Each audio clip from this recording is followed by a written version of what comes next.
Hey guys, in this video I'm going to show you how to install the RPM Racing Kit by Petersen Performance. So I'm just going to do like a couple little cutscenes of me doing it, but this is on an RSF650. I'm just going to remove the rear wheel, as you can see, and kind of try to guide you guys step by step on how to install this on a stock frame. I'll be right back. Excuse the washing noise in the background, but here's the wheel, and here's the Electron Co. Can't remember what size these are, 140 or 160. Well, that's your upgraded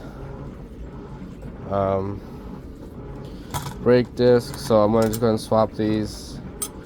You're gonna want to center this piece right here.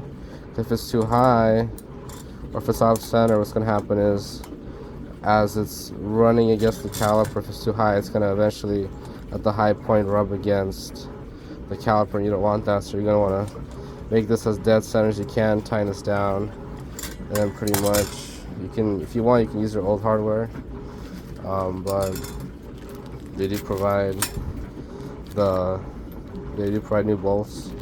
I'm just probably gonna use the new ones, and just take this off, center this piece, the adapter, bolt it down, and pretty much it. And I'll be back when I have this swapped in a minute. Also, I'm going to be using a little bit of red Loctite on the bolts that are going to be holding this disc down, and you could probably do that too if you want. Next thing you're going to want to do is basically drill out these holes from your stock frame, because when you put this on, and you have to put these bolts through, they're wider than the holes here. So just get yourself a drill bit that's wide enough. I just kind of matched it to the width of these bolts, and we're gonna drill these out, and we're gonna come back and put that adapter on. So be back in a minute. Okay, so we drilled out the holes, and as you can see, fits perfectly. Be careful so that the drill bit you choose is not too large, because you don't want to come outside of this and then it's gonna ruin your hole. You want to make sure it's the right size drill bit so that you don't ruin these stock brake holder bracket things. And I'm gonna put some Loctite on these, because if you don't put a Loctite on this will come loose eventually. So put Loctite on that, and we'll be right back and go from there. Alright, so we just had to rotate this because when I had it on earlier, it was put on the wrong way. So this is the correct way. And let's throw the wheel on and see how it looks. Alright guys, so caliper is on.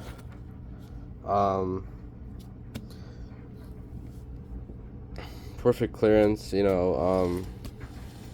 super easy to install. The new pads are gonna have to just break in, but there really is no rubbing. This is such a good brake kit. Clearance wise, it's perfect. Like, everything in there is spot on. Look at that clearance. Look at that. I'm very, very happy with this kit. So I already bolted this caliper down. If you look at the pad against the disc, it's dead center on top. So you're utilizing your entire brake pad on this disc, like with this fitment. It's just a perfect fit. Plug and play, guys. So I'm gonna finish the rear. I'm gonna put on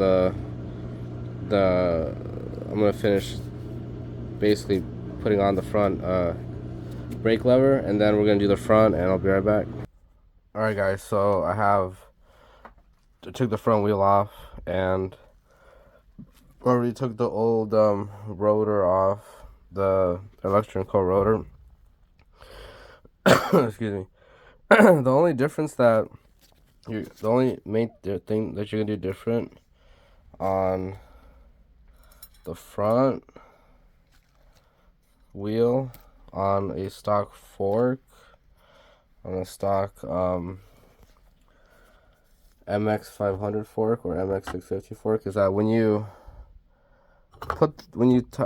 bolt down the disc, you want the front rotor already on, like that. So you put on your caliper, put on your caliper like that, and now go ahead and line it up, bolt it down. I put some Loctite in the holes a little bit, so that's why, yeah, see that red stuff right there. But put on your caliper first on the disc, bolt down the disc, and now you can go ahead and put it in. Now you can go ahead and put in the wheel onto the front fork, because if you don't do this, there's just not enough clearance to put the caliper on if the disc is already on. It's just not gonna fit. But anyway, let me bolt this down and get this done. Okay, so now everything's bolted down, and we're gonna go ahead and throw this onto the fork, and we'll be back. I'll be back in a minute. I went ahead and finished putting on the front brake caliper, bolted everything down. It's perfect clearance. I mean, excellent clearance. Nothing rubs, nothing touches. This is a really good brake kit, guys. Like I said, highly recommended.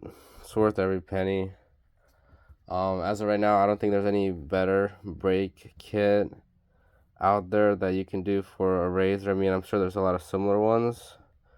You know, like dual piston hydraulics, but these ones look really good. Especially, my favorite thing about this is not just the caliper power, but it's the rotor. This disc is super thick, super strong. I don't ever see it failing. You know, I think these rotors and this brake kit is gonna outlast, I mean, I don't know, maybe even the bike itself, like the motor, the battery. So yeah, guys, highly recommend it. Super easy install. If you guys have any questions, send me a message. And that was the video for the install of the Petersen Performance big brake kit for the RZR MX500 RSF650. Plug and play. Highly recommend. Hope you enjoyed the video.